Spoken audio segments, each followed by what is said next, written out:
suis Dimitri Jazvicki, j'ai 26 ans. Je suis athlète paralympique sur 100 mètres, 4e de la distance aux derniers Jeux de Tokyo. Vice-champion d'Europe aussi sur 100 mètres la même année, en 2021. Et puis 8 fois champion de France sur 100, 200, 60 mètres.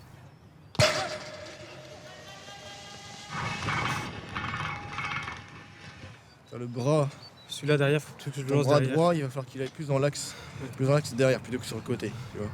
Les points forts de Dimitri, c'est sa volonté de travailler, sa volonté de comprendre les choses. Il baisse jamais les bras. Et il a aussi toujours envie de comprendre ce qu'on fait à l'entraînement.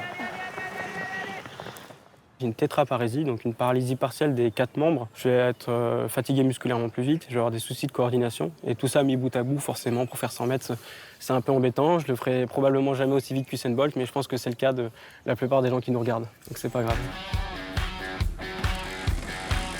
Forcément, avec ma pathologie, on fait attention. On travaille notamment beaucoup les membres inférieurs, psoas, ischio.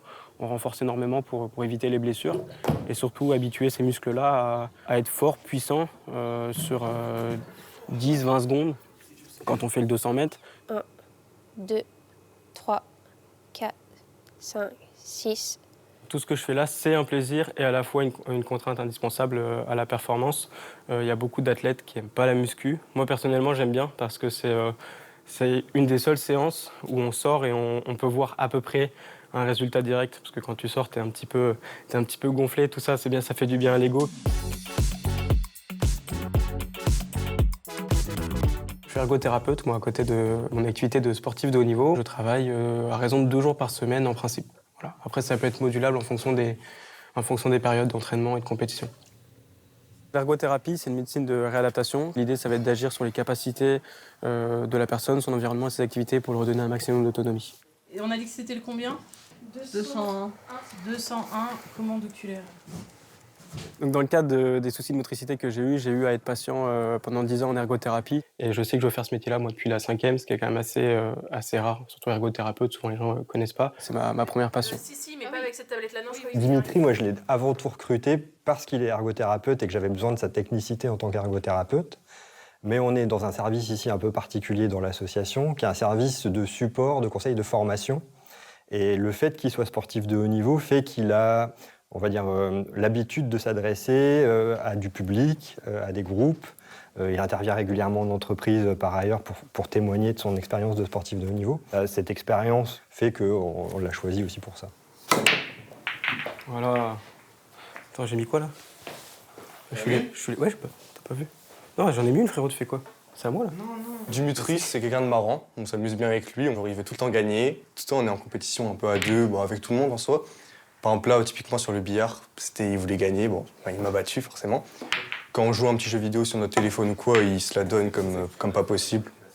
C'est Dimitri. Voilà. Quand je me lance dans un domaine, que ce soit par exemple la collection de vinyles ou le billard, là, j'ai envie de faire les choses de bout en bout. Et là, par exemple, au billard, à Noël, j'ai eu une boule d'entraînement de billard. Alors, je suis pas du tout joueur pro et je suis même pas super bon. Mais j'ai envie de progresser en fait dans le billard puisque je m'y suis mis et j'essaie vraiment de mettre cet état d'esprit un peu dans tout ce que je fais. Pour gagner une médaille à Paris par rapport à Tokyo, il va falloir que j'aille chercher 2 dixièmes de seconde. Donc ça représente 1 dixième par an à l'heure d'aujourd'hui. Donc c'est très bien.